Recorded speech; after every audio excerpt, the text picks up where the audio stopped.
নমস্কার, সবাইকে হিন্দুস্তান বার্তায় স্বাগতম। আমি উত্তম রয়েছে আপনাদের।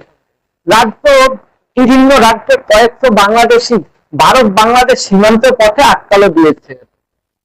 উত্তর 24 পরগনার বসিরহাটে 300 জন বাংলাদেশি হাকিমপুর চেকপোস্টে অপেক্ষা করছে সীমান্ত পার হওয়ার জন্য। দেশের 12টা রাজ্যে এসআইআর লাগু হয়েছে, পাশাপাশি পশ্চিম বাংলার ও এসআইআর ইতিমধ্যে কলকাতা সহ রাজ্যের বিভিন্ন প্রান্তে, এমনকি রাজ্য থেকে বহু বাংলাদেশি যারা পরিযায়ী শ্রমিকের কাজ করত, আবার পরিচারিকার কাজ করতে একসময় দেশের বেআইনি ভাবে ঢুকে বসবাস করত, এবার তাদের বাংলাদেশে ফেরা হিড়িক পড়েছে।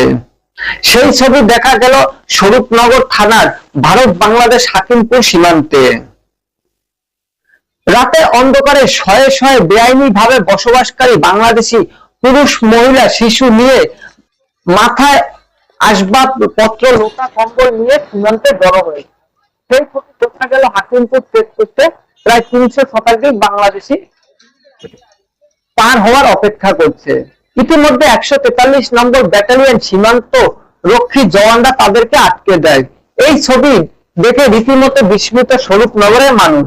রাজ্য এবং ভিন রাজ্যে বহু বাংলাদেশি বেআইনি ভাবে বসবাসের পাশাপাশি শ্রমিক, পরিচারিকা ও মুঠেওয়ালা বিভিন্ন দিনমজুরের কাজের সঙ্গে যুক্ত ছিল এইসব বাংলাদেশি নাগরিকরা। Atghara city centre Atghara. আর বাংলাদেশে চলে যাচ্ছেন? হ্যাঁ। বাড়ি কোথায় বাংলাদেশে? কয়রা থানা। হ্যাঁ হ্যাঁ, কয়রা থানা। কয়রা থানা। চলে যাচ্ছেন কেন? এই যে ইয়াসির জন্য। হ্যাঁ, ইয়াসির জন্য। এনআরসি। আপনার নাম? সোনিয়া। সোনিয়া কি বিবি? হ্যাঁ, সোনিয়া বিবি।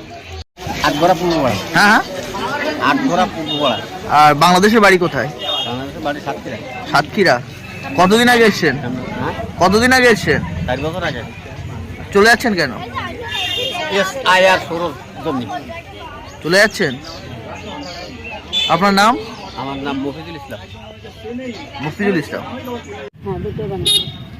আমাকে বলুন কি দেখাচ্ছেন আপনি? আমি একটা স্মার্ট কার্ড দেখাচ্ছি, এটা ভোটার কার্ড দেখাচ্ছি। এটা বাংলাদেশের ভোট। বাংলাদেশে। আর এদেশে কোনো কাগজ করতে পেরেছেন? না, না, কোথায় থাকতেন? আমরা আগে থাকতাম ভগবতীপুরে, সেখান থেকে এখন এই 2-3 বছরে ডানকুনিতে। ডানকুনি সামনে মাটি হয়েছে। আচ্ছা।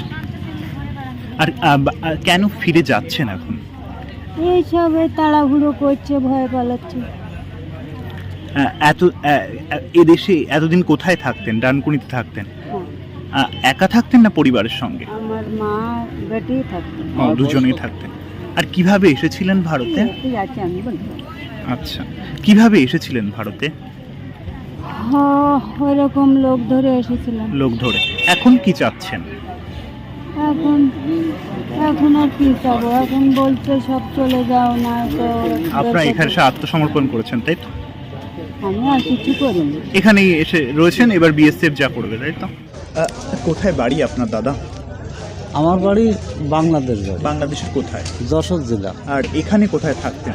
এখানে 1 নম্বর দমদম থাকতাম। দমদম থাকতেন। এখন ফিরছেন কেন?